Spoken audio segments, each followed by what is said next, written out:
The Raiders have called their shot, and if you have not heard by now, maybe you missed it, little horticulture for the Raiders.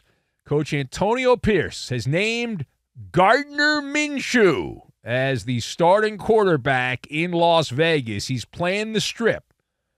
Gardner Minshew beat out incumbent. I say that loosely, incumbent, because Aiden O'Connell was tossed in as the starting quarterback last year after things fell apart with Jimmy Garoppolo. But Aiden O'Connell is the guy who's on the outskis. He'll be the backup, waiting for Gardner Minshew to make a mistake and get his opportunity. Now, Minshew did not exactly light up the exhibition games he's played in for the Raiders. Neither did O'Connell. This was not the greatest competition in training camp. You go by the numbers, it was rather putrid, actually. Both guys sucked at a time you cannot suck. Antonio Pierce, his quote, the money quote Antonio Pierce gave here to the assembled media, he said there are a lot of factors regarding the decision to go with Gardner Minshew. They feel that Minshew, though, gives them the best, it's a weasel term, best opportunity to get off to a fast start. So when the Raiders open up in Inglewood against the Chargers, it'll be Gardner Minshew under center. So let us discuss the question. Gardner Minshew being named QB1 for the Raiders. Does it make sense to you? Well, obviously, it's a rhetorical question. Yes, I've got Catwalk, DMV, and 1980s board game.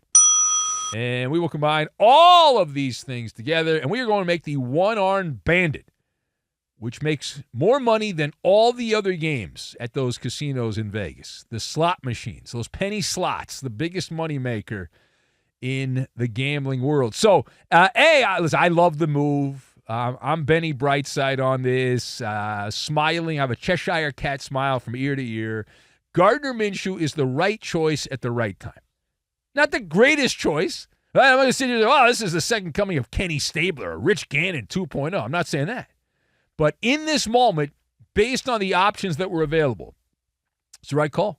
It's a good job by Antonio Pierce. It is. All right, I'm drinking that silver and black Kool-Aid. Now, normally, if you get a drink that's silver and black, you don't want to drink it. You're like, that's probably toxic. But I'm in on it. I'm all about it on this one. And I cannot wait to see what this guy can do, because I believe that he's not going to win your fantasy football league, Gardner Minshew. However, think of this like a Gucci show, and Gardner Minshew is on the catwalk, and he's strutting down there. He's a fashionista, and he's got the jorts on, brings back the Mississippi mud flap haircut. He's got the pirouette, the whole thing on the catwalk. I'm there for it. I'm there for it. On the cutting edge of redneck style, Gardner Minshew, who will not be, let me be clear, will not be the reason the Raiders have a good year if they have a good year.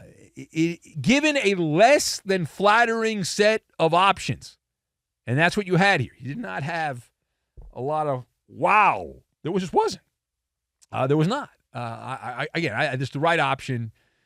So I will double down, Benny Brightside. And I'm never wrong about these. I'm never wrong about quarterback decisions. I've never gotten one of these things wrong. Now, page 2. What is the ceiling for the Raiders with Gardner Minshew as QB1? There are a lot of Raider fans that listen to this show, that call up this show. I go out and we meet. We were just in Vegas not that long ago. A lot of Raider representation out there. So you look at the pecking order here. You've got the Chiefs at the very top, kind of obvious, right? You got the Chiefs there.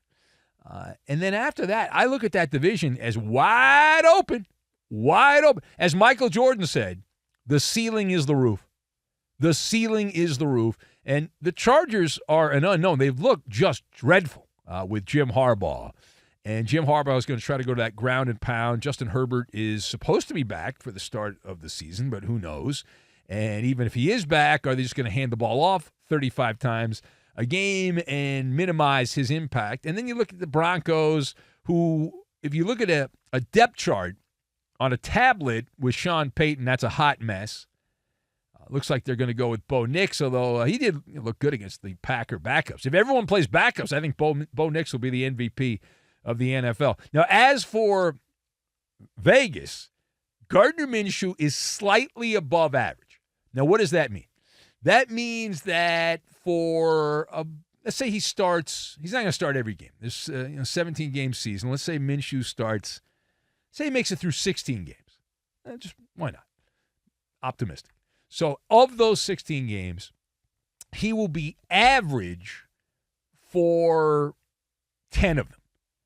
For 3 of them, he will win the game for you. He will have great numbers and be dominant. And for 3 of them, he will lose the game.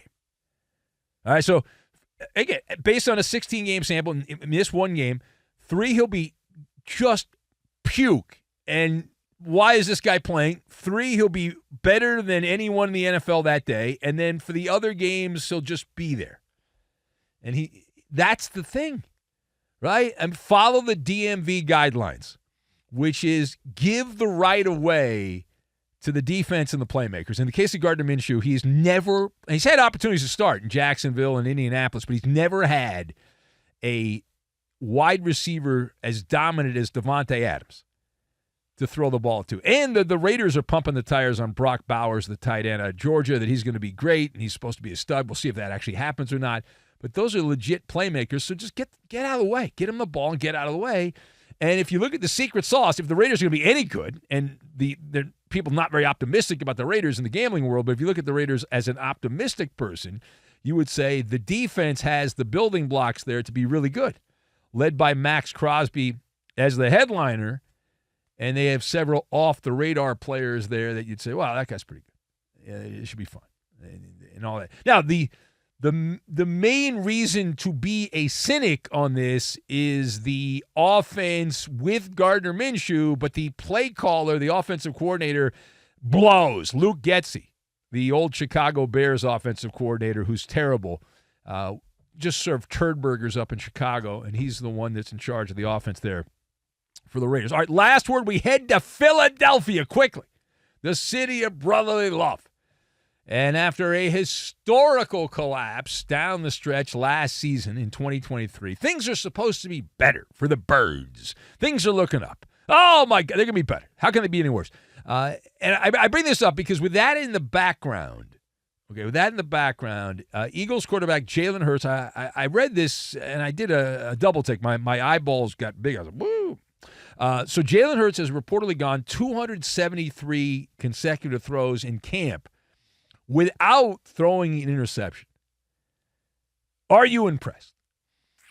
So I'm going to shake my head. No, I am not impressed. I'm impressed that the Eagles and the media covering the Eagles are using this stat as somehow meaningful. I find that impressive. But in terms of the actual statistic having any legs to it, no. It's a 1980s board game, Trivial Pursuit.